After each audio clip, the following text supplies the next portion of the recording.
Hello, I'm Donna Gority. Welcome to ArtsAltoona Live. We're here at the beautiful Altoona Area Public Library, and today we'll be chatting with Jennifer Knisely, who is the Executive Director of the Altoona Area Public Library. Jen, we're sitting here in the library and we're surrounded by books, magazines, newspapers, the traditional things that one expects to find in a library. But I know that libraries are so much more. Right now, I'm actually looking at videos. What other sorts of resources are in libraries these days? Sure. So thank you for having me. It's a privilege to talk to you today about the library and about all of our libraries in Blair County. Traditionally, people do think of libraries as books, magazines, and newspapers, but when you walk into the Altoona Library or many of the other libraries in our county, you're going to find audiobooks, you're going to find maybe nooks that are preloaded with content that people can check out. Here at the Altoona Library, we also have cake pans that you can check out, so that Library of Things concept is coming into play. We have Wi-Fi hotspots. So our travelers that are going camping perhaps, or someplace where wireless connection may not be readily available to them, they can check out a hotspot from the library with unlimited data capabilities. Wow. For 2 weeks, and take that on the road. I took a group of Girl Scouts to the Poconos, and it was awesome.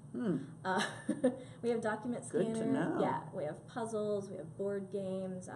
There's so many things, and really for someone to come in and peruse the shelves and look around is really the best way to experience everything that the library has to offer. I know there's e-books, audio books online and so forth, and you actually let people borrow the nooks and so forth themselves. You also have an art gallery here that certainly ties in with our ArtsAltoona theme. You have a theater, and I know from time to time you put on movies for kids or families. You also do documentaries that are open to the public. I know I've been here many times over the years for many sorts of activities. And public forums, public meetings that are important, if they're not too huge, can be held here at the library. Let's talk just very briefly about the Blair County Library System. I know you're also system administrator for the Blair County Library System. You all work together, and libraries, I believe, especially in the smaller communities, really are a core center of the community. They absolutely are, and we are extremely fortunate here in Blair County to have 8 libraries, 8 public libraries. Each school district in our county is well equipped with a public library. The Spring Cove School District actually has 2 public libraries, both the Martinsburg Public Library and the Roaring Spring Community Library. The other libraries are scattered throughout. We have Claysburg, we have Williamsburg, Tyrone, Bellwood, Hollidaysburg, and Altoona. So we have 8, and again, we're very, very fortunate. One of the things that came out in our strategic plan for the Blair County Library System this year was to ensure 8 libraries in our county. So that is something that the system headquarters will be actively pursuing and working on, making sure that that continues. Something relatively new, the one card fits all. Yeah, so talk a little about that. About a year ago, almost to the day, September 20th last year, the 8 libraries were meshed together into one union catalog.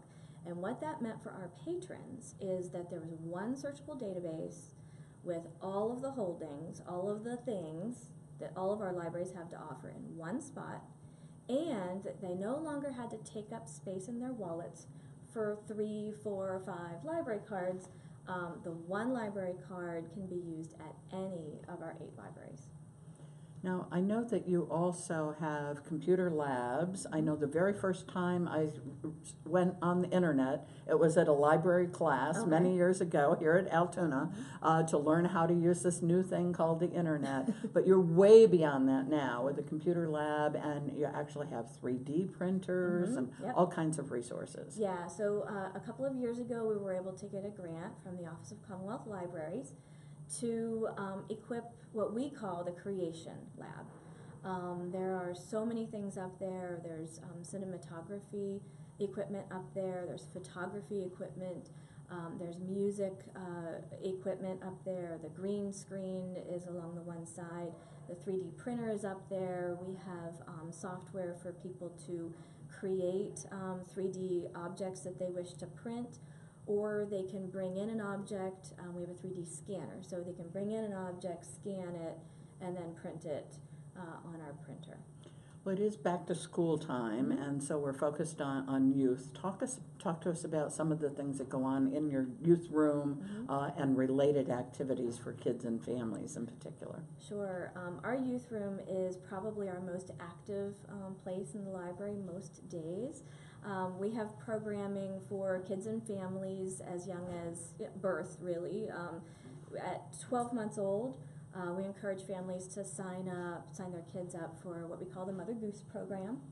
And that's introducing rhyme and rhythm, really encouraging parents as their child's first and best teacher, and encouraging those parents to include print, rhyme, in their daily activity with their children.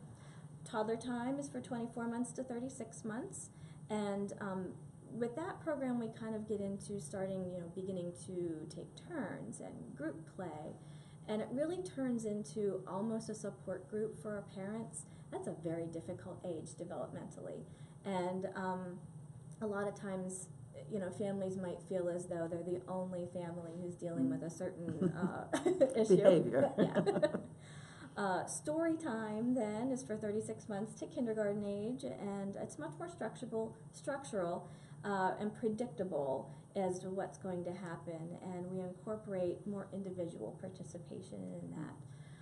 And again, the families kind of all come together with Mother Goose, and then they're still together, a couple of years later when they graduate from story time. One of the passive programs that we have in the youth room right now is an initiative through our state library, and it's called Play K. So there are playscapes, they're called, and it's basically a themed kit that's put out in the youth room so that families can come in when they're available, and it is child and family initiated interactive play. Great. So we provide the things, and the families come in, and sometimes there's more than one family doing something at the same time. Sometimes it's just one family, but they're able to experience that as a family. And I should say that across the county, we do our preschool programming citing the Pennsylvania Standards for Early Childhood Education. Right. We're very mindful that everything we do as a library, as an educational institution, then be supportive of children when they're entering into the public school system or parochial school system. Right. Yeah. And I know that you're participating in something called Super Mega Fun Day. Tell us about that. Yeah, Super Mega Fun Day. I think this is the third year that we've been able to and asked to be a partner for Super Mega Fun Day.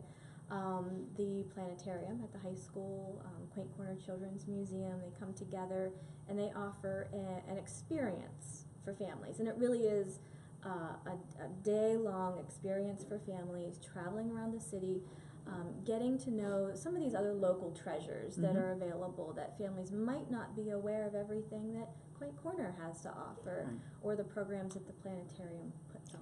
And I know that the Railroaders Memorial Museum is part of that, yes, and Fort Roberto as well. So it's many community resources that we want families to experience. Lifelong learning is so important, and I know you have many other resources. Ancestry.com. Right. I don't think you mentioned, but what are some of those other sorts of things that we may want to access that no longer have children that we're raising? Yeah, sure. So genealogy research right now is very popular. And so, the library does have a subscription to Ancestry.com, as well as newspaper archives, which is another really great genealogy resource. We have the obituary index and the birth index on our website for people who are interested in that. And then we also offer classes for people who are looking at exploring technology in a new way at their level. So we have basic computer class, we have advanced computer class, if you're, Excel. we have Excel. If you're, wanting to, look at your home finances in a little bit different way and you've never really dabbled in Excel, come into the library, we'll give you the basics, and you can ask questions of our staff who make themselves available for individual sessions as well. A lot of times right after Christmas, people will get devices of some sort or the other, and they're not exactly certain how to fully exploit everything that device can do for them. And so, we've got our community education librarians ready and willing to make individual appointments with people, so that they can experience everything on those devices. Right. I know that libraries get some government money.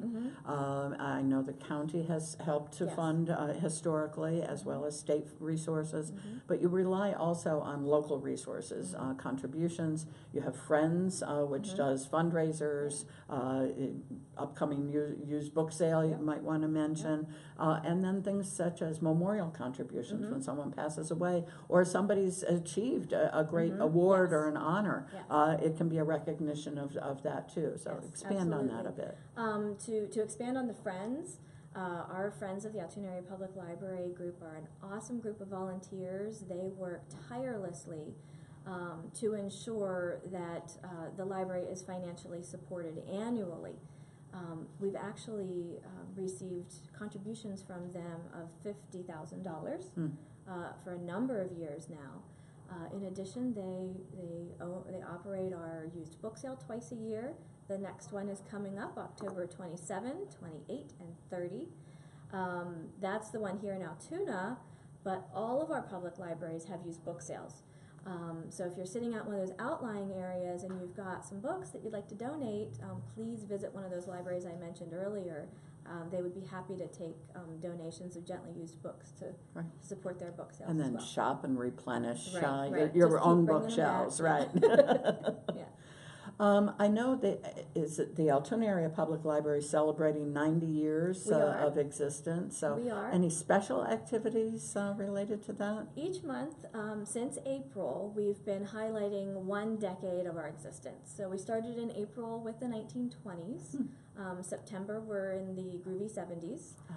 So we have a book display of books that were very popular or on the bestseller list in the 1970s. I know that Tiffany in the children's room is doing a Super Saturday, a groovy Super Saturday, with some 70s themed activities. In November, we're going to be having a birthday party for the library, and we will be doing a time capsule at that point to be opened at our 100th birthday. So I know that Josh McConnell, our digital media librarian, is working on some oral histories to put in that time capsule. We're going to have the children involved with creating some artwork as to what they visualize their lives to be in 10 years when the library is celebrating our 100th birthday. Wonderful, wonderful. You're going to have to tease your hair up for big hair 80s. 80s, that's next month. I'm ready, I have it.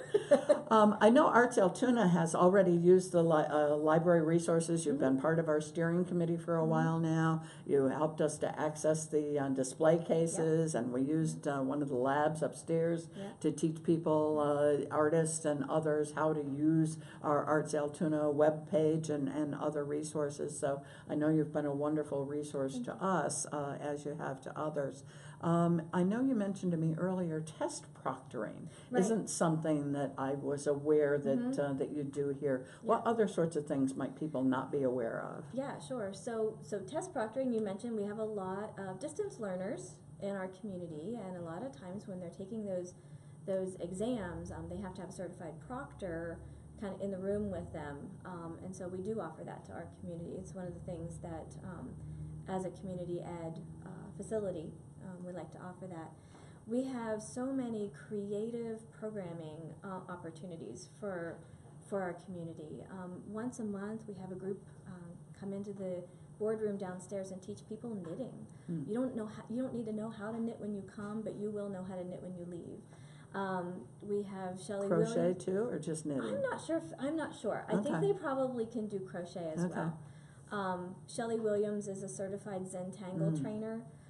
That is bringing meditation in with, you know, the creative arts of, you know, pen and ink Very type popular. of drawings and Mhm. things like that. So there are a lot of things going on that people can use the Right. library for. Right. Well, anything further that you'd like our viewers to know about the Altoona Area Public Library and the Blair County Library System? Sure. I would just say that, you know, libraries are recreation centers.